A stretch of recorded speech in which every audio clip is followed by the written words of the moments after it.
If you don't like abortion, then just don't have one. And don't impose your religious views on me. I think I've heard this argument hundreds of times. To think that the pro-life position is merely a religious position is in point of fact false because, well, there are a lot of people who have no religious views who are also pro-life and staunchly opposed to abortion. I was just looking last night at a wonderful organization. POW stands for the Progressive Anti-Abortion Uprising. Actually articulates its mission entirely in terms of human rights and justice for the unborn. There you have an organization and many individuals who, like I said, once again, are staunchly opposed to abortion, but not on religious grounds. In fact, they don't have religious faith themselves. I'm here today with David Bereit, and David, you've been active for so long in the pro-life movement, and what do you have to say about this sort of misunderstanding that the pro-life movement is sort of merely a religious movement? Mm-hmm. Well, I'm thankful, John, first of all, for your leadership in putting together this video series and for inviting me to be here. And I think of many other organizations, Monica Snyder at Secular Pro-Life or Amy Murphy at Rehumanize International. The list goes on. There's a lot of organizations that are explicitly pro-life, but not for faith reasons. And then you have other groups like Students for Life of America, though many of its students are in fact religious people, and that informs and shapes their pro-life convictions. Students for Life is decidedly not a religious organization because they recognize the students are going to be encountering people on high school and college campuses that are themselves not religious, so they need to be able to articulate the pro-life position from a not religious viewpoint.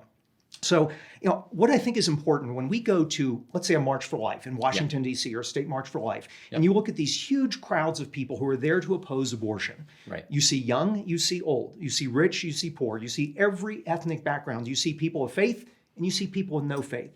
And what we see that's a common thread is people who recognize the injustice of abortion, and they want to overcome that injustice. And so that's what we need to realize. We are a greater body, many different parts of a pro-life movement, kind of like the body of Christ, right? There you go. So if we look at social reform, social change historically, whether it's the civil rights movement or we look at the abolition of slavery, we a lot of times see people of faith heavily involved and sometimes leading those causes. But many of the people involved were not people of faith, and they were doing it as a human rights case. You think about the Reverend Martin Luther King Jr., That's right? Yeah, clearly a religious person. Absolutely. And when he would preach in a church, he preached the gospel, and boy, he preached. But when he was in the public square, he knew to make the case on other causes, on human rights, on the injustice of what was happening, and talking to people on the necessary actions that need to be taken to create social change. So in the same way as we look at wanting to reform an aspect of our culture that destroys a human life in the womb, that harms a woman, we need to recognize the people we interface with, if they are religious, make a case for life that uses religious arguments. If they are not religious, just simply don't go there and talk to them on other issues, science, ethics, the harm to a woman, the other alternatives that are available for a woman, and you can easily sway people without ever mentioning religion. I love what you said there, David. You might think, like you said, of people like the Reverend Martin Luther King Jr.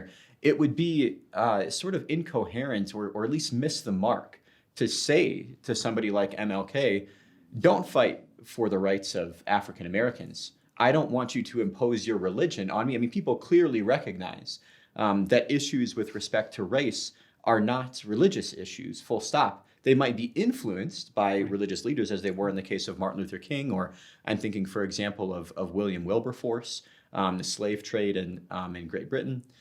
So many religious people influenced these conversations and were leaders on issues of slavery, human rights in general. But that doesn't make those issues exclusively religious, if you will. But David, let's take this a step further. So you said, keep your audience in mind. More or less is what I hear you saying when you're in conversation about the life issues. And if you're talking to a religious person, then great, use religious arguments to back your position on abortion and other issues. But if you're talking to a non-religious person, you might go a different route. You mentioned a lot of different routes that you might go, and one that you mentioned was human rights. So let's maybe start there. If you were to give an argument on the basis of human rights, or I'll let you choose any other position, Where would you begin if you were speaking on these issues to a non-religious person? How would that work for you? Yeah, well, the first thing I'd do is go back to Ryan Anderson's video he did on the humanity There of you go. the preborn child. We have to recognize that abortion affects two people directly and many others indirectly. Yes, it affects a woman. It also affects a child in the womb. And so we look at the humanity of the child and we go to science, basic biology 101. Right. At 6 weeks, a child's heart is beating actively. At 8 weeks, their fingers and toes are moving. At 15 weeks, we're already doing care in the womb to treat those children as separate patients. That piece, just to pause you, is astounding to me. We literally treat unborn babies as medical patients, but do not recognize the fact that they deserve protection under the law. Well, absolutely. But science extraordinary. clearly informs us. And now we have more modern ways of seeing that humanity earlier and earlier within the womb. So then we have to say, okay, if that is a person, then we have to go next to a question that my friend Scott Klusendorf, who's an apologist on pro-life issues, he uses a scenario and says, let's say you're a parent, you're washing dishes, and your child walks up behind you and asks a question. You aren't seeing them at that moment, and they say, can I kill it? Are you going to automatically say yes without knowing what is it? If it's a cockroach, you might say, yeah, go ahead and squash it. But if it's their sibling, you're going to say, absolutely not. So we have to fundamentally ask, what is it that's being aborted? The former president of Planned Parenthood Federation of America, Faye Waddleton, said, I think we've deluded ourselves that abortion is not killing. Yes, abortion kills. So if abortion kills, the question is, what is it? And if we've recognized the science of the humanity of the child, then we have to say, from a fundamental human rights perspective, it's fundamentally wrong to kill an innocent human being. Civilized cultures, we don't solve problems by killing innocent people to try to solve those problems. Oh, we're right now having an economic challenge, so let's kill some people so that we don't have as many people. We don't do that. That's not what civilized people do. So we can, without ever talking about the worth and dignity of a person in God's eyes, we can simply talk about it scientifically in a human rights perspective, and that alone is reason enough for us to say we need to protect the child, we need to be supportive of the mother. Why don't we love them both? Right. Yeah. And doesn't it all come back to that fundamental point? You mentioned Ryan Anderson's video, the first video of the series. The reason why we address the humanity of the unborn in our very first issue is because it really is just the question. What is it? And so much hinges on that point. But not only does abortion do harm to the child, I know based on conversations that we've had before, David, that you're deeply convicted after decades of work on these issues that it's not only the child that's harmed by abortion. And after conversation after conversation with, I'm sure, thousands and thousands of post-abortive women, you've also become convicted that abortion hurts somebody else. Right. Can you say a little bit about that for us? Yeah, absolutely. So when the case was originally being made for the legalization, the decriminalization of abortion, it was presented as a solution to a woman's problem. And that's a lot of the rhetoric even still today. But we have to look at it more holistically and say, let's track that woman who's had the abortion and say, what is her life like today? And in my encounter with those who have had abortions, I've met hundreds and hundreds, maybe thousands of women who have experienced abortion and they deeply regretted their decision. I've met equal number of women who, facing an unexpected pregnancy, chose life. And even though there were many struggles, I've never met one who regretted that decision. Right. So we have to look and say, what is the cause of the regret? I've heard the stories, there are heart-wrenching testimonies. Groups like Silent No More Awareness share these testimonies. But you hear about women who descend into alcohol and drugs to try to numb the pain. You hear about regret. You hear about women who are unable to have more children. You hear about suicidal thoughts. You hear horrible stories of how abortion detrimentally affected women many times for decades and decades of their lives. Yes. But also we have to remember, it's not just the physical, emotional harm. Sometimes, and in hundreds of cases, women have died from so-called safe and legal abortions. I think of Eileen Smith, a mother I met in Massachusetts years ago. She gave me a picture of her daughter, Laura Hope Smith, a beautiful young woman in her 20s, and she said, never forget the women. And I said, tell me the story. Her daughter had gone to have an abortion, unbeknownst to her parents that she was even pregnant, to a Hyannis, Massachusetts abortionist. And on the table, not only did the child in her womb die, but she was butchered and she died. She bled out. Wow. The abortionist was ultimately charged with crimes and he was arrested, lost his license. But that mother said, a child always dies in an abortion, but sometimes a mother does as well. If we truly care about women, if we truly care about them, not only short term, but also long term, then we have to say abortion does not help women, it harms women. And women deserve better than abortion. Women deserve better than abortion. I think if we could, if that line could just come out throughout the pro-life movement, and not only from the women in the movement. So many times, speaking, to men on this video here, we see men not doing their duty. To protect the children that might be surprises to them. But as men, it is our responsibility to do our absolute utmost to convince women of that message, that women deserve better than abortion, and to lay down our lives so that they're not forced into that horrible choice, which is abortion.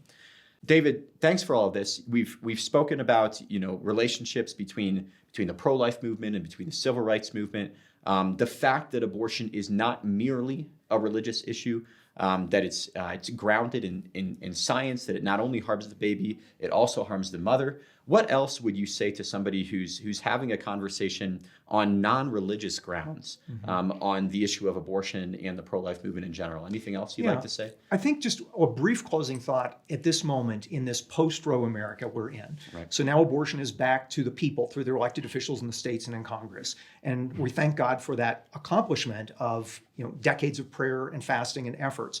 But we also have to recognize what this means is now it's more incumbent upon us to continue to build on this safety net. So a lot of times the people I hear justify or try to make a case for abortion, they talk about the difficulty a woman faces in the midst of an unexpected pregnancy. And that's very real. Yeah. And so we as the body of Christ, the church, we as people who care about human rights, care about preborn children, care about women, we need to come alongside and are doing so amazingly through a network of more than 2,700 pregnancy help centers across the country, a network of amazing maternity ministries. My wife works at one. I'm on the board of a maternity ministry in Virginia. And we need to stand with mothers and walk with them not only through the difficulties of an unexpected pregnancy, but once they have the child, to be there with them in those early years as that child is developing.